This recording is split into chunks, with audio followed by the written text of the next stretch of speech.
This week, a rousing piece about community involvement and the Freemasons' call to be active, Civics and Freemasonry. Then, we'll face some hard facts relating to the two main factions in Freemasonry, the esotericists and the Standard Brothers. Do esotericists even belong in Masonry? Have we ever belonged?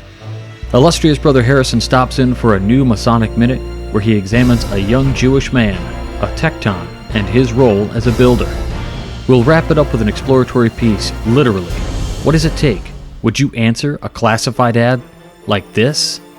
Hazardous journey, small wages, bitter cold, long months of complete darkness, constant danger, safe return doubtful, honor and recognition in case of success. Can you hear the call to adventure? Stay tuned.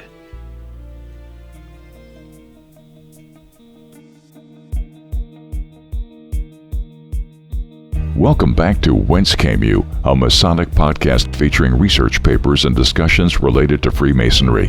Here's your host, Brother Robert Johnson. Welcome back to the show. This is episode number 429. Well, first things first, I hope you guys all really enjoyed last week's episode, A Performance of the Lost Word, which was quite the honor to be able to put up.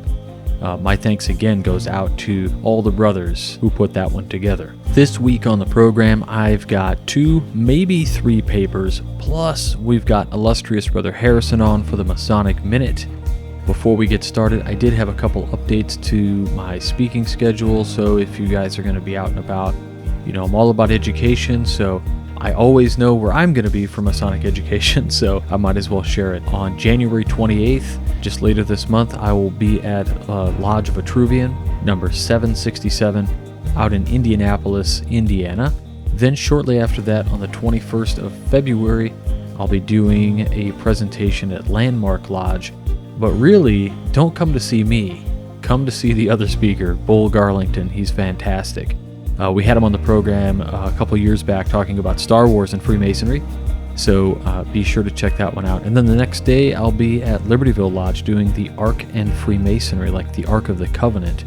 And I'm going to cover a lot of ground, probably Masonry, its connection to the Ark, like in Royal Arch. We'll talk about the biblical history, the Old Testament, that is. I'll take you through some archaeology. We'll talk about where the Ark may have ended up, right? You've heard Ethiopia, that kind of stuff. I'll take you through all of the science that talks about where the Ark probably went, where it went, evidence of temples and all that good stuff. So make sure you check that one out. If you want to go to that one, I need you to register, and we'll have a link to register in the show notes. But again, that's another one where the Ark and Freemasonry sounds cool, but what I'm really looking forward to is hearing my good friend Spencer Hamann, who is our district education officer up here in the First Northeast, to talk a little bit about the tarot. So some tarot fundamentals. It's going to be fantastic.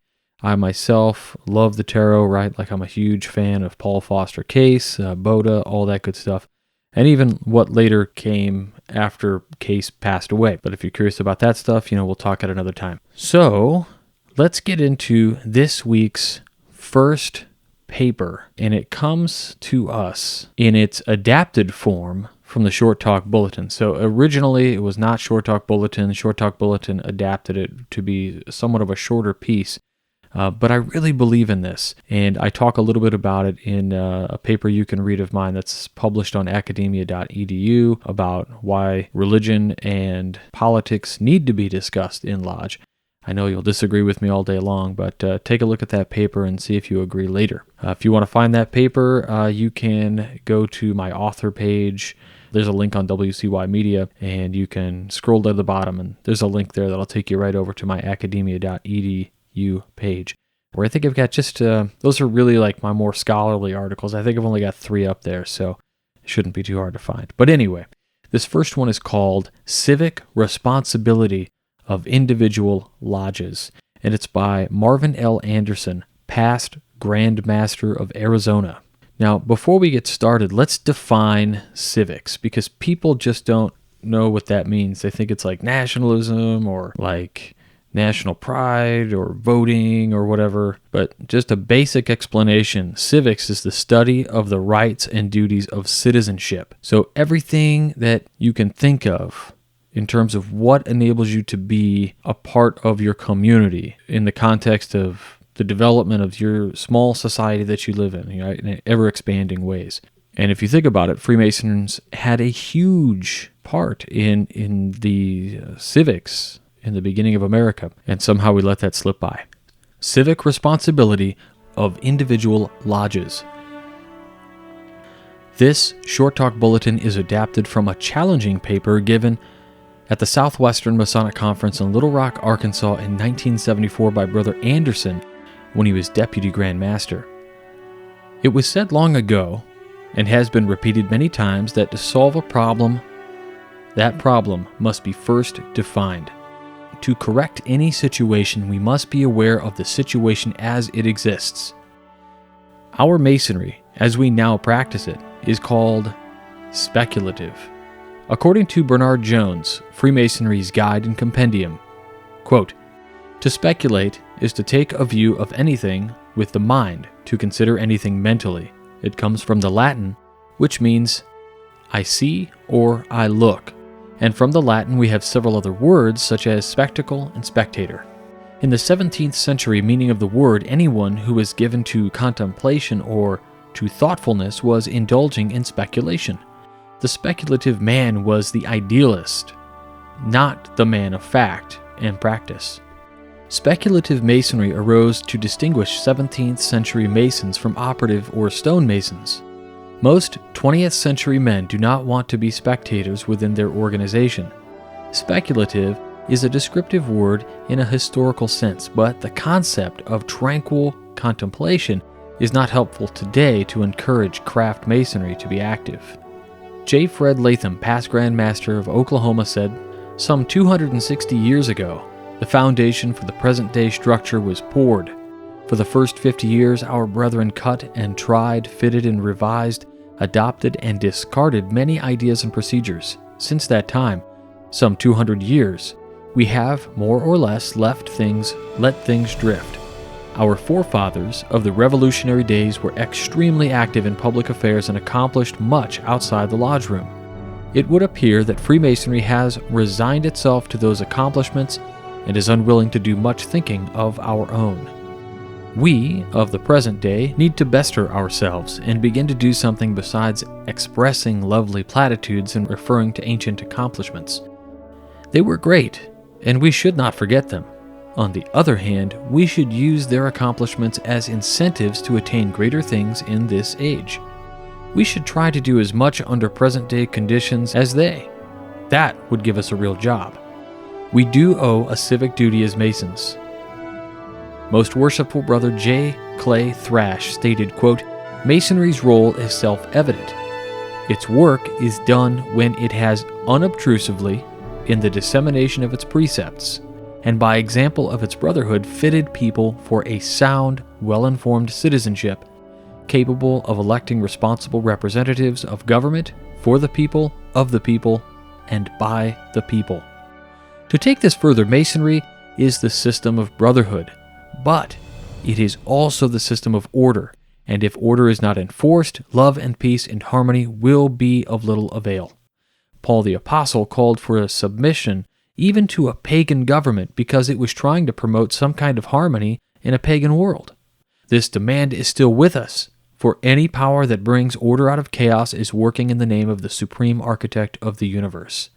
J. Lewis Monocle, past Grand Master of Arizona, told us, "If we are to regain the stature of former years, we must move Masonry out of the lodge room and make it a powerful, constructive influence in community, state, national, and international affairs. The Masonic body, as such, cannot act, but we as individuals and Masons can certainly do our part. We must speak out through the public platform and the public press. We must assume a positive attitude in public affairs. Hopefully, such action will provide a powerful, modern awakening for Masonry today. The time is coming, it may even be here, when societies like ours must come out in the open with a public declaration of aims, so all men may see in all this political confusion that there is one body with strong and worthy ideals. In the first degree, we are charged to be true to our government and just to our country. From Morals and Dogma, we are told, quote, "This degree teaches us that no free government can long endure when the people cease to select for their magistrates the best and wisest of their statesmen. When passing these by, they permit factions or sordid interests to select for them the small, the low, the ignoble, and the obscure, and into such hands commit the country's destinies. There is, after all, a divine right to govern, and it is vested to the ablest, wisest, best of every nation. A democratic government undoubtedly has its defects, because it is made and administered by men, and not by the wise gods. It cannot be concise and sharp like the despotic. When its ire is aroused, it develops its latent strength, and the sturdiest rebel trembles. But its habitual domestic role is tolerant, patient, and indecisive. Men are brought together, first to differ, then to agree. Affirmation, negation, discussion, solution, these are the means of attaining truth. Our present government is seen by many to be crumbling into ruin. It has lost much of its effectiveness because Americans have lost trust in it. The crisis has been long in the making. Long before the present flagrant corruption and moral bankruptcy in our government, it was axiomatic with sophisticated citizens that first-rate people seldom make a career of politics. Because we have entrusted civil government to men of mediocre ability and shabby morality, we now have the reverse of what we want, yet we're asking for it by our cynicism. This nation has reached a point in distrust of government beyond which it must not let itself drift apathetically any longer.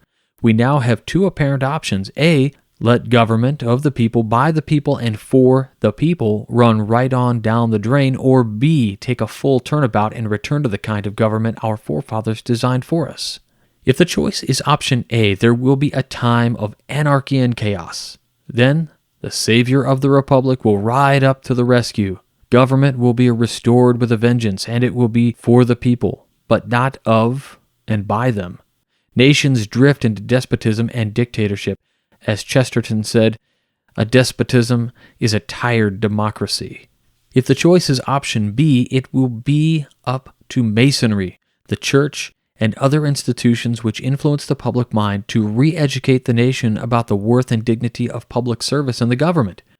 It is a truism and a notorious fact that a nation gets the kind of political leaders it deserves, and its deserts are determined by its expectations and demands. If we expect third-rate people and demand nothing better, that's what we get. If what we get in the end is option A, it will be because, in that fleeting moment, when we were still free to choose, we wrung our hands and said, well, that's politics. It's a dirty game, and we have to put up with the dirty people who play it for the rest of us. Who wants a saint in the White House? Masons today, especially the younger ones, desire to act together as a fraternity, not as individuals only. We have fostered this idea in De Molay and continued it in our own craft. Historically, Masonry steers a wide path from involvement as a fraternity, but as individuals, we do the fraternity a great disservice if we do not involve ourselves in the task of bettering our schools, our community, and our governments.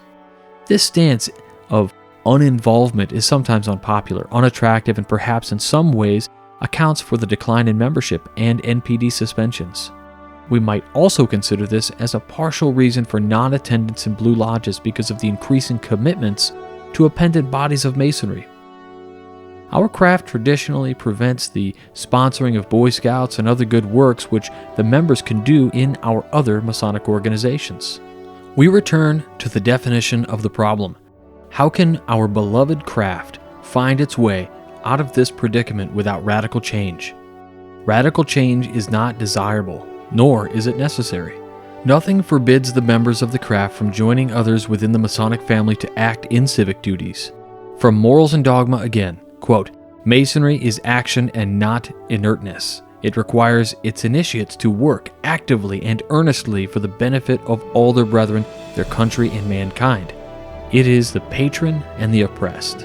as it is the comforter and the consoler of the unfortunate and wretched. It is the advocate of the common people in those things which concern the best interest of mankind.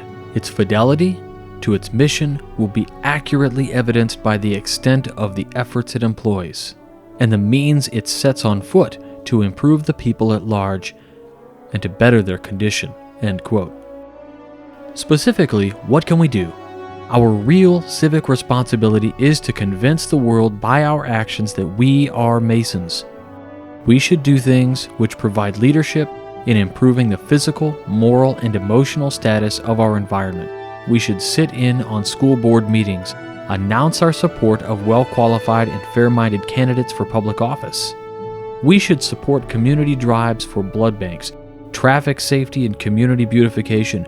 We should support our DeMolay, Rainbow, and Job's daughters, not only with advice and money, but with our presence. In fine, we should provide, with our actions, the kind of public image which the whole world can admire and will wish to emulate.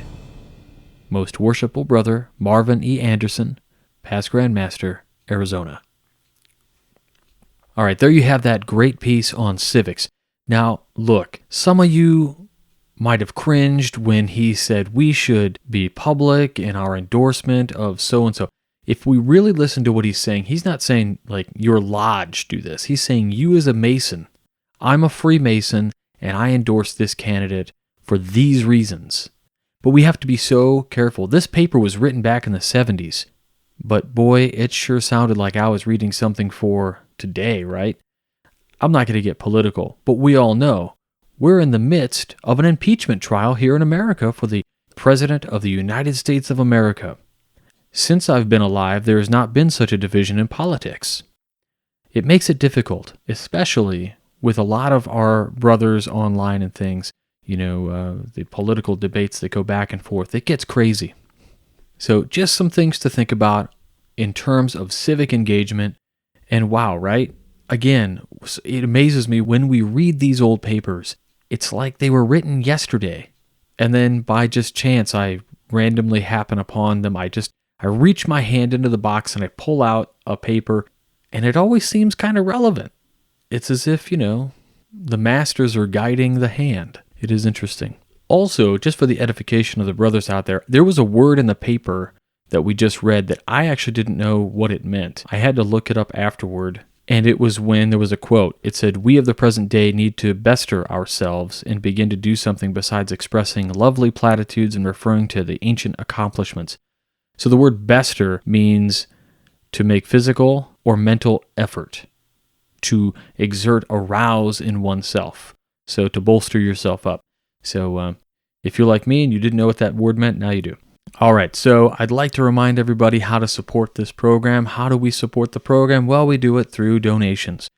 This program is made for you, by you, and for the first couple of years, it was just me floating the bill, and it blew up. The show got so big and so crazy, people demanded it, and it required a much larger platform to be able to work with, so we needed to get some cash flow, and we opened it up to producers and things. And over the years, people have been producers to the program, have gifted to the program, and have stopped and started, and different people come and go. You guys who are doing this for us, who donate over and over again, we really can't do it without you, and I really thank you from the bottom of my heart. But if you're somebody out there who wants to start contributing to the program today, you can do that. Go to wcypodcast.com, click on Support the Show.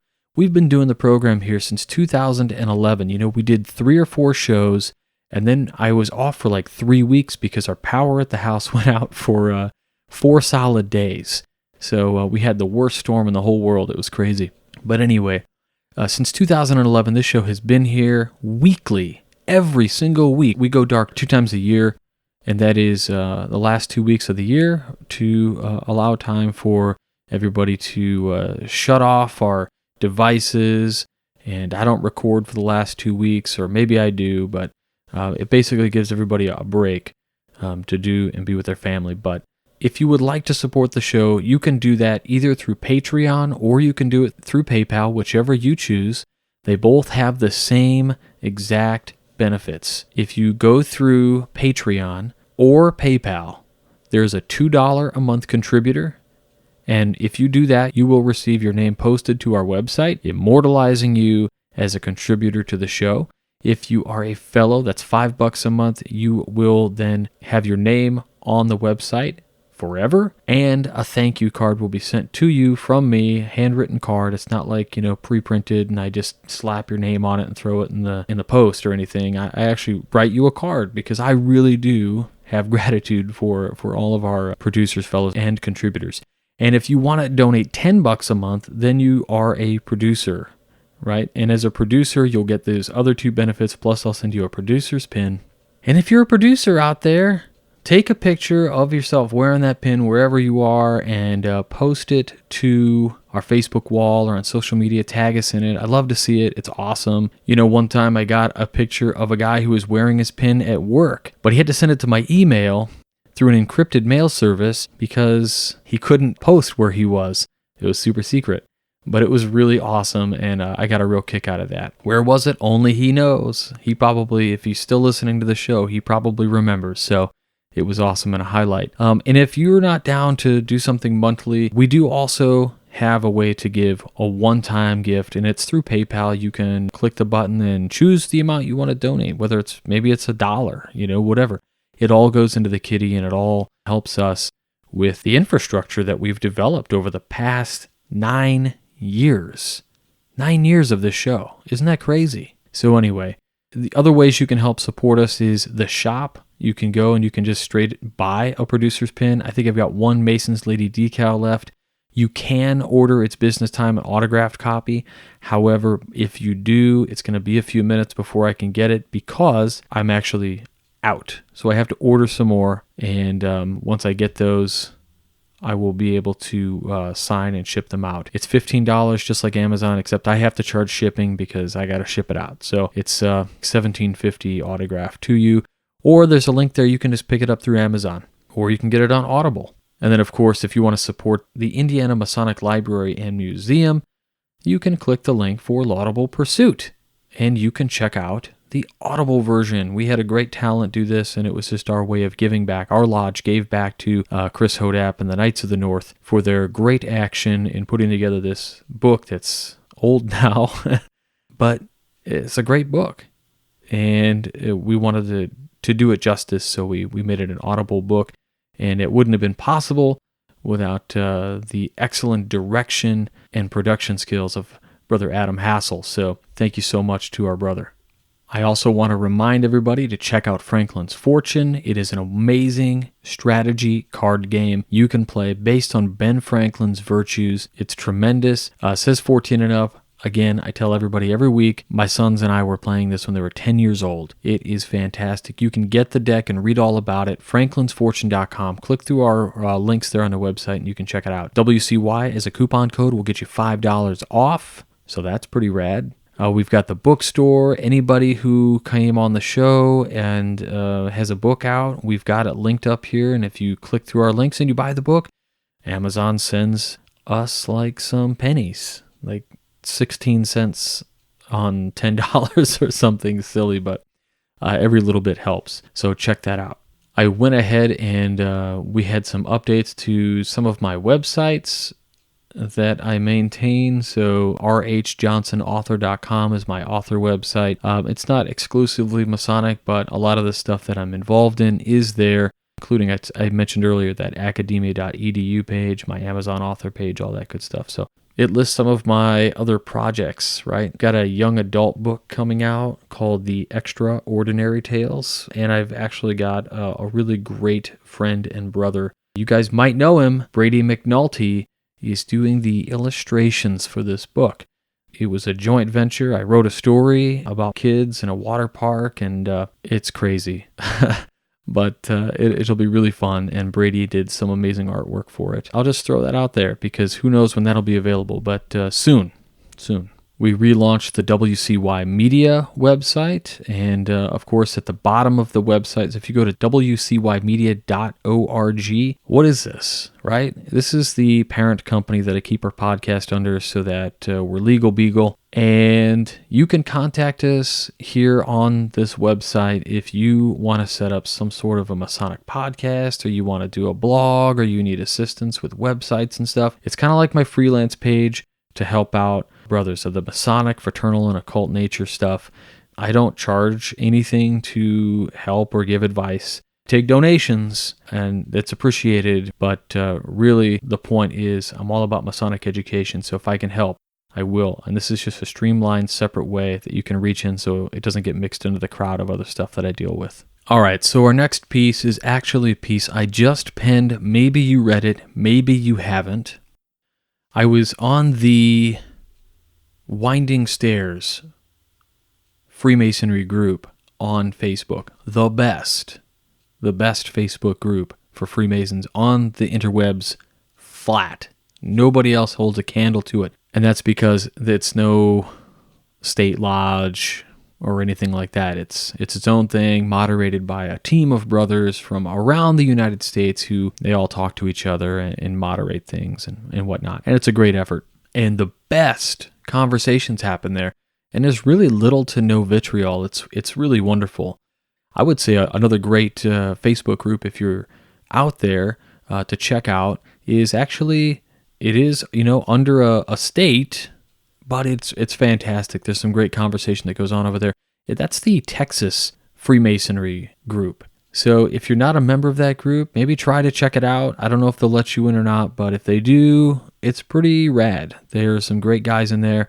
I always look forward to the posts of some wonderful guys in there, including Robert Marshall and Lance Kennedy's in there, and a bunch of great guys, Steve Berryman, wonderful dudes. But I digress. So let's get back to this. The Winding Stairs had a meme that came out, and if you're not familiar with the meme, right, it's like a picture image with like some words on it, and it usually is meant to be funny, right? We talk about dank memes, right? I love and I'm a huge fan of the memes, and I laugh at all of these. We used to do Masonic Meme Mondays on Reddit, if you were familiar. I don't know how much that still goes on, but this guy posted the meme of like the car who's driving along, and he suddenly veers off into the exit, and the sign above the exit says, "Straight ahead, endless disappointment. Veer right, demit and move on." And the comments within this thread were amazing. And I really thought about it for a good 24 hours. And then it hit me, and I started writing this article, and I said, I'm not going to post it. I deleted it. I sent it over to my best friend Scott, and I said, "Hey man, can you check this out?" And he's like, "Well, it's actually good." And I said, "All right, to heck with it. I'm posting it." And I did. And I really didn't expect the amount of support that came from this post.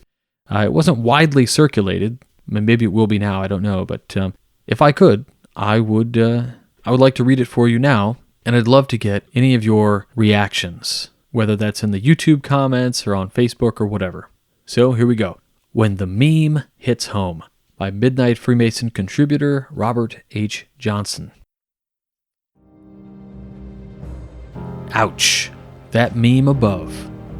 Of course, I'm referencing the car veering off the highway. Special note. There are Freemasons who enjoy both the spiritual side and the fraternal side of the craft. In this piece, I address the hardliners, the esotericists who don't attend lodge for a lack of proper education, and the standard brothers who get up and walk out of an educational lecture. I'm pointing out a division that exists within two factions, but advocate for the esotericist to follow their path, even if that means coming to grips with the statement, quote, "Freemasonry will not support my expectations of a mystery school," end quote. Still interested? Read on. I should say, if you're not interested, fast forward. In response to a meme that I found on the Winding Stairs Freemasonry group on Facebook just 24 hours ago, admittedly, I came to the conversation late. When I found it, it was already 45 comments deep, and I decided to comment. I said, "This is a great meme. felt this way for a long time. So I became a hermit, started a new lodge, and rededicated myself to outside esoteric schools. It's what you gotta do sometimes. I should admit, you will find me at many lodge meetings. I'm not really a hermit. I digress. After continuing to read the comments, I came to a sudden revelation. Maybe not so shocking, maybe not so deep, but true to me at least. That truth is that many people come to quote-unquote regular Freemasonry in the hopes of finding a modern-day mystery school. However, unless this is a lodge that is enjoying a deep esoteric spiritual experience as an established part of their identity, he won't find it. On the other side of the coin, there are those members, the majority, who are deeply satisfied for having joined something where they find not spirituality, but rather fellowship, camaraderie, and something to do that is a little more social.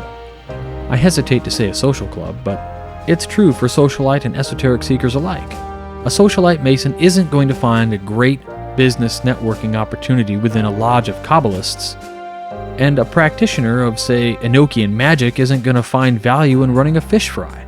Arguably, Freemasonry is a spiritual and intellectual course of discipline.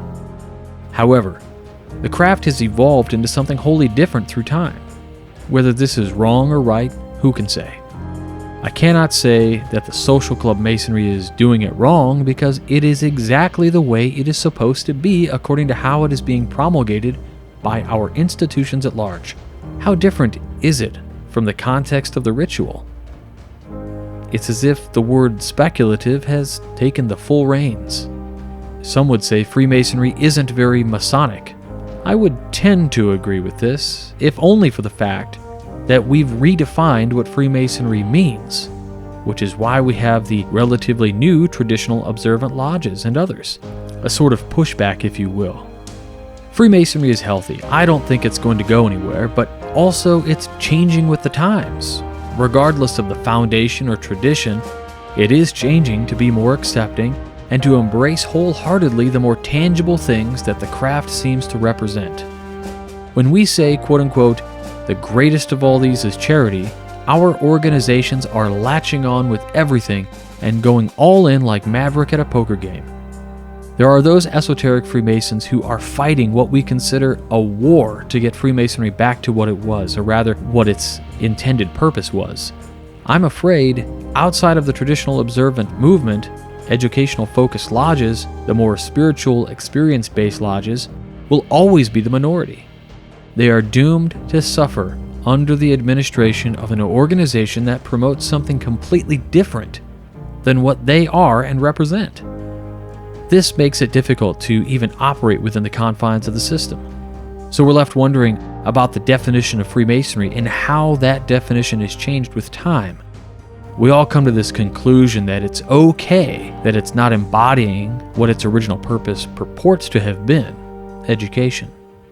The key is balance? Maybe. It doesn't work with hardliners.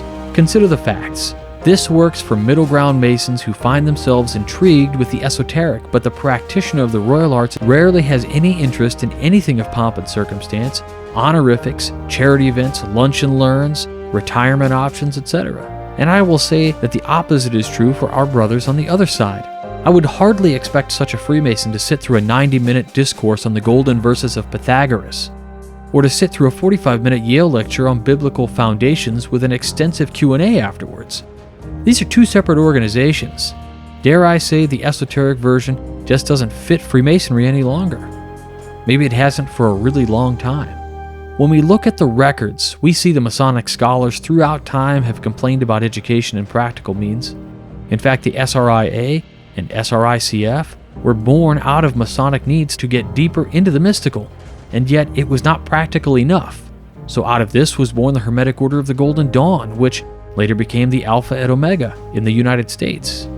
And even this organization further split. Theosophy was no different, though one organization with a firm foundation later split into others due to differing approaches in teaching the work. Truly, there is a home for the esoteric Freemason like myself, but our lodges number in the tens. It is difficult to find a lodge where we fit. Traditional Masonry, quote-unquote, is not an esoteric experience. It is the experience of the social and charitable lodges where the majority of brothers find themselves once or twice a month. The meme in question above, I don't blame the man for making it. In fact, the meme spoke to me. We hear the words ad nauseum, be the change. Really, I think we need to get real. Freemasonry is not where I would recommend anyone go for an esoteric experience. Not until it's the norm, anyway. Modernity has changed what Freemasonry is. The majority has latched on, and it's not really right for any esotericist to try and change that. While I'm on the topic of dank memes, as much as I love the golden meme below, well, I just keep quiet. Mostly. When I sent this article to a brother, he alluded to Freemasonry being a beginner's guide, an introduction or a menu of different divergent paths which lead to some esoteric places. And maybe he's right. I think there may be something to that. I say let Freemasonry flourish in the way it is being led. Celebrate our brothers and their accomplishments. If we can't do this, then maybe we shouldn't be there anymore.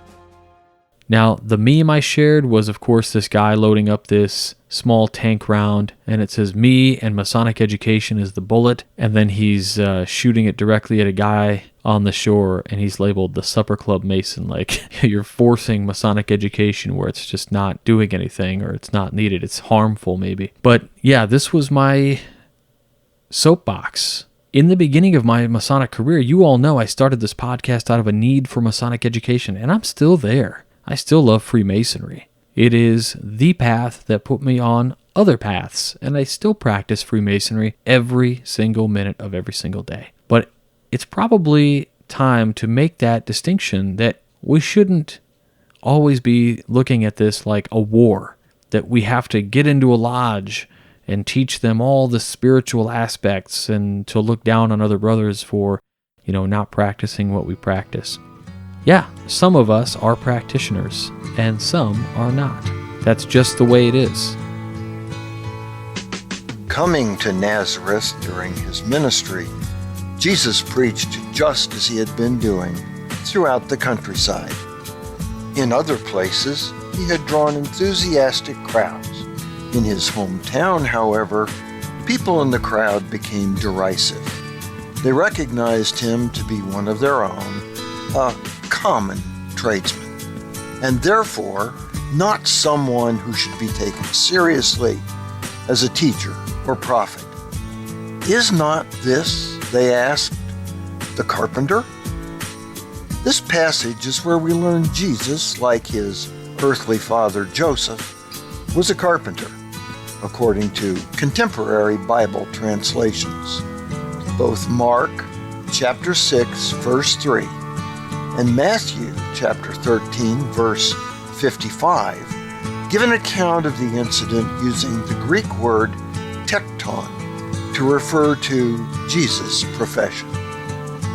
The verse in Mark, for example, asks, is not this the carpenter, Tekton, the son of Mary, the brother of James and Joseph, and of Judah and Simon?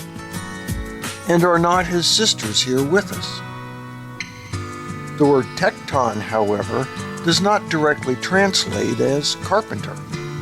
It more accurately means builder or craftsman, a designation which, in fact, leaves Jesus' true profession in doubt. A carpenter would fit in the category of builder or craftsman, and that may well have been what Jesus did. He would not have built homes in an area where trees were scarce, but would have made furniture, doors, and tools, such as plows.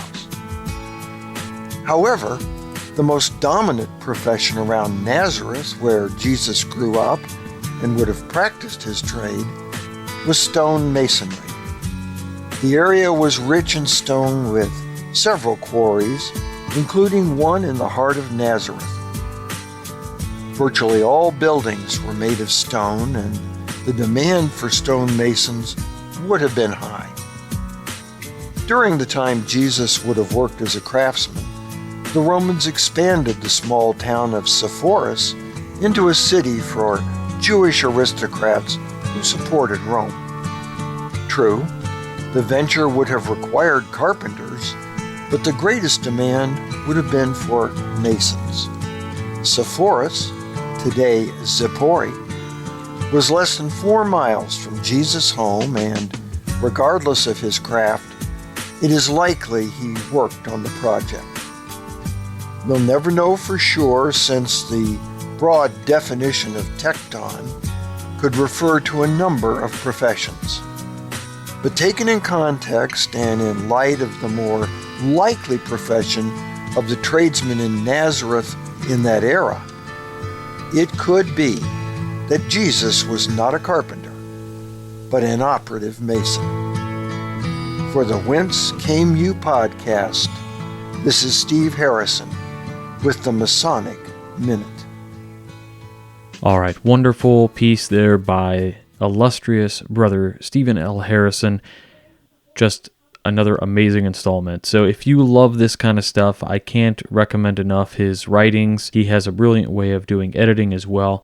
But if you like these little stories, he has an older book, I'll say older in quotes, but check out Tales from the Craft. It's still one of my favorites, right up there with Freemason at Oak Island, which is a great book, especially right now with History Channel's #1 nonfiction show, which is that Oak Island show.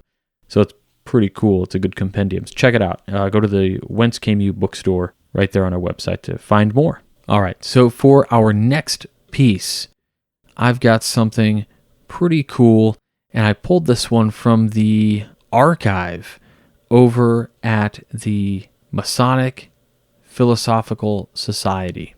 This is their oldest piece they had on record, and this comes from their website from October 2015. The title, Answering the Call to Adventure. And I just love this one, guys. Get ready. In today's technology-focused culture, we are often rendered deaf to the nature's grand call to adventure. Why endure discomfort and unknown risk when we can comfortably sit on our couches and watch someone else's adventure on television? My response? Why not? We all deserve to be the hero in our own great adventure story. Down deep, each of us is a hidden explorer, awaiting an opportunity to face the unknown and emerge victorious. When the call comes, how will you answer?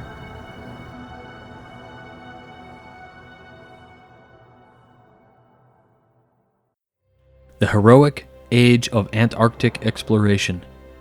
The early years of the 20th century were known as the heroic age of Antarctic exploration, and the South Pole represented the planet's final unknown frontier. In the published maps of the day, the Antarctic interior was a blank canvas upon which inspired nations and ambitious men alike sought to make their mark. In 1914, an explorer named Ernest Shackleton answered his greatest call to adventure. He ambitiously set out to lead the first expedition across Antarctica, starting from the coast of the Weddell Sea, traversing the South Pole, and ending up at the Ross Sea.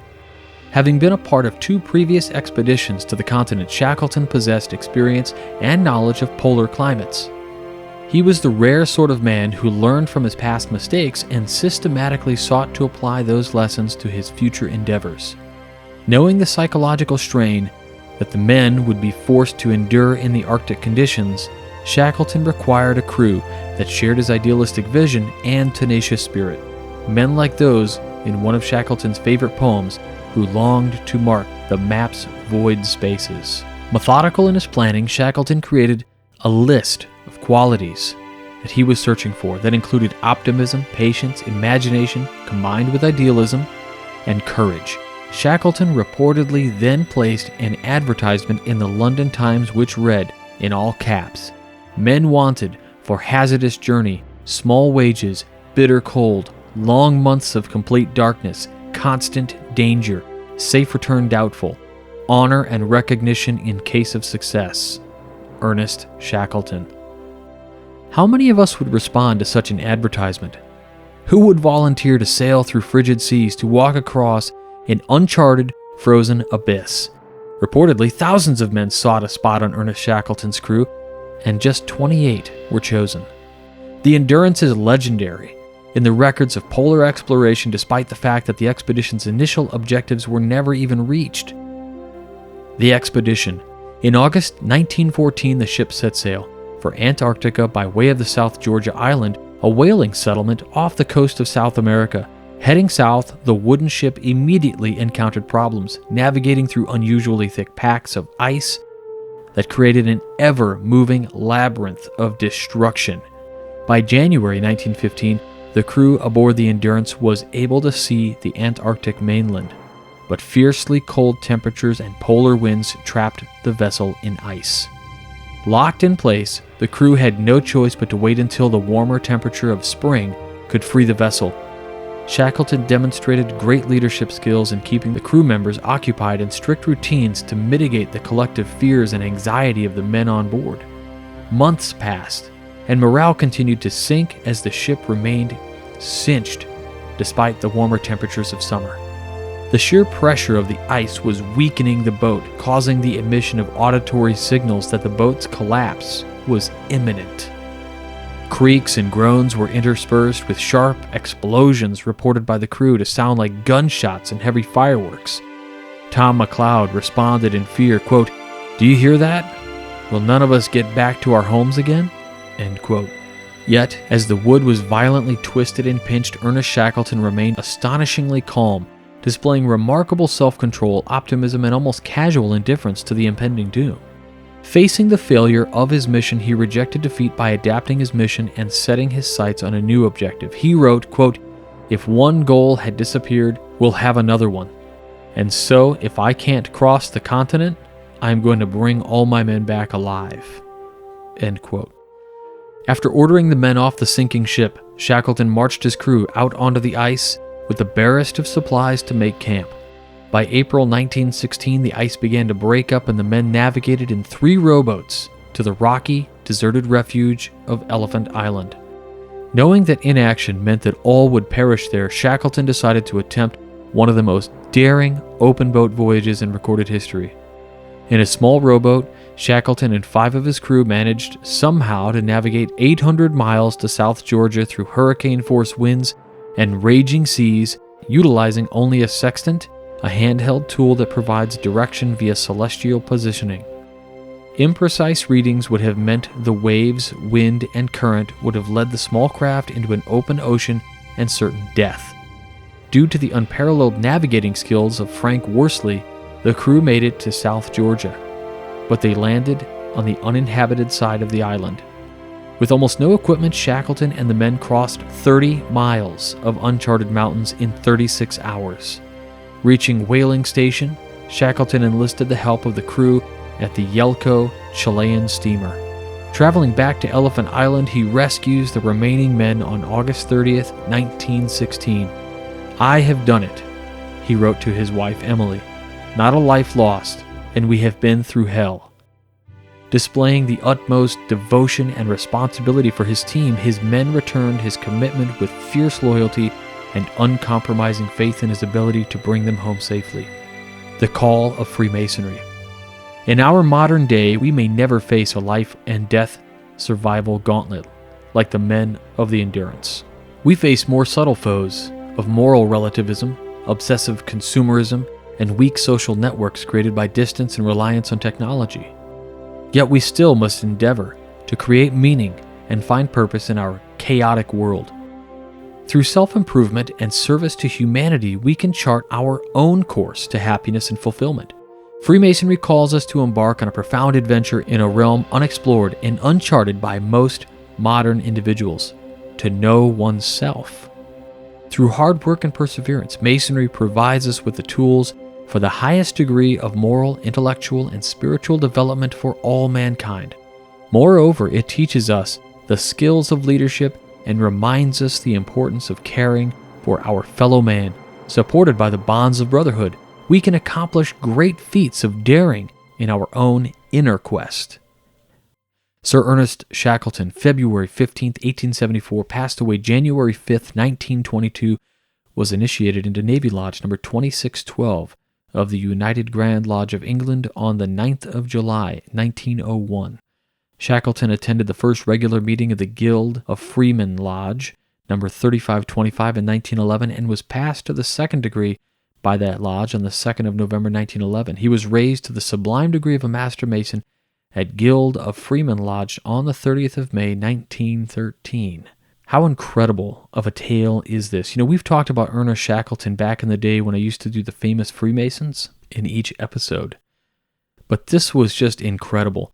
I absolutely love the advert.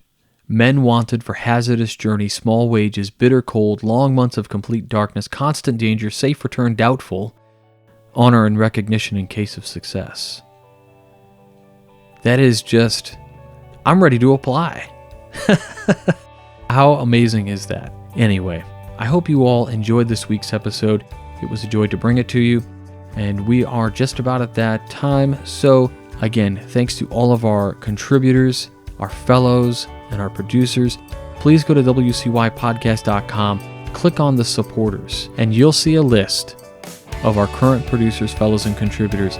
These are the people that make this show possible. If you know them, say thanks, because they're assisting. And if you want to be a producer of this program, then go ahead and do that. And I thank you for your support. I'll see you guys all at Lodge. Until next week, stay on the level. For Whence Came You, I'm Robert Johnson.